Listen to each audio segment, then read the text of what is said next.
Hello दोस्तों, जैसा कि आप लोग देख पा रहे हैं example number 9.6 class 12th physics. यहाँ पे लिखा हुआ light from a point source. एक लाइट है जो पॉइंट सोर्स से आती है। In air falls on a spherical glass surface. वो किसके ऊपर गिरती है दोस्तों? एक ग्लास सरफेस के ऊपर गिरती है, और जो कैसी होती है? बिल्कुल स्पेरिकल होती है। कैसी होती है दोस्तों? स्पेरिकल होती है। यदि ये स्पेरिकल होती है तो हम इसको किस प्रकार सॉल्व करेंगे, थोड़ा ध्यान से समझें। और साथ में मान लो कि यहाँ पे एक स्पेरिकल ग्लास सरफेस है इस प्रकार, ठीक है, और बाहर कोई एक पॉइंट सोर्स है इस प्रकार यहाँ पे, ठीक है। तो जो पॉइंट सोर्स होता है वो एक लाइट रे के अलोंग इसके ऊपर इस प्रकार क्या करता है? गिरता है यहाँ पे, ठीक है। इसके बाद में इसने बोला है जो इसकी जो रेडियस ऑफ कर्वेचर है, मान लो यहाँ पे ये सी है, तो जहाँ से इसकी जो डिस्टेंस है वो कितने, यहाँ पे 20 सेंटीमीटर इसने बोला है। मतलब रेडियस कितनी हो गई इसकी? 20 सेंटीमीटर हो गई यहाँ पे। और इसके बाद में इसके जो मीडियम होंगे वो दो प्रकार के मीडियम्स होंगे। कितने प्रकार के होंगे दोस्तों? 2 टाइम्स के।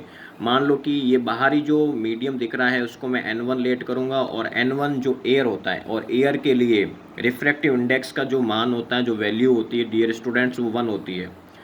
और अंदर की साइड में देखें तो वो N2 की वैल्यू हमें पता है, यहाँ पे दे रखा है 1.5। यहाँ तक दिक्कत नहीं होनी चाहिए। फिर ये कहना चाहता है जो लाइट सोर्स है वो ग्लास सरफेस से, यानी कि ग्लास सरफेस से जो लाइट सोर्स है वो 100 सेंटीमीटर डिस्टेंस पे है। मान लो कि ये लाइट सोर्स यहाँ है ए और बी पोजीशन पे, और यहाँ की जो डिस्टेंस है वो कितनी है दोस्तों? 100 है। वो नेगेटिव में ले लेंगे क्या? आगे बात दिमाग के अंदर, यहाँ पे जो u होगा वो कैसा हो जाएगा हमारा? नेगेटिव फॉर्म में हम इसको ले लेंगे, क्योंकि इस साइड में है तो एक्सिस के इस साइड के अलोंग, इस साइड के अलोंग हमेशा वैल्यूज़ जो हम लेते हैं वो कौन सी फॉर्म में लेते हैं दोस्तों? नेगेटिव फॉर्म में लेते हैं। अब हमें बताना है, इसकी इमेज बतानी है। क्या क्या टारगेट है हमारा? इमेज। तो इसके लिए हमारे पास एक फॉर्मूला होता है, हम फॉर्मूला पहले से जानते हैं। फॉर्मूला क्या है दोस्तों? N2V minus N1U is equal to R1।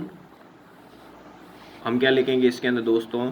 या R1 माइनस R2 भी लिख सकते हैं, ठीक है ना। ऐसा भी हमने फॉर्मूला देखा है लेंस मेकर फॉर्मूले के अंदर यहाँ पे, लेकिन हम यहाँ पे N2 minus N1 upon capital R use करेंगे, ठीक है दोस्तों।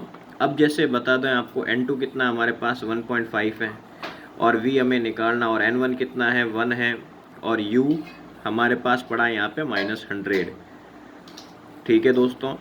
N2 कितना है? 1.5 है, और -1 अपॉन R कितना है हमारे पास? ये 20 है, ठीक है।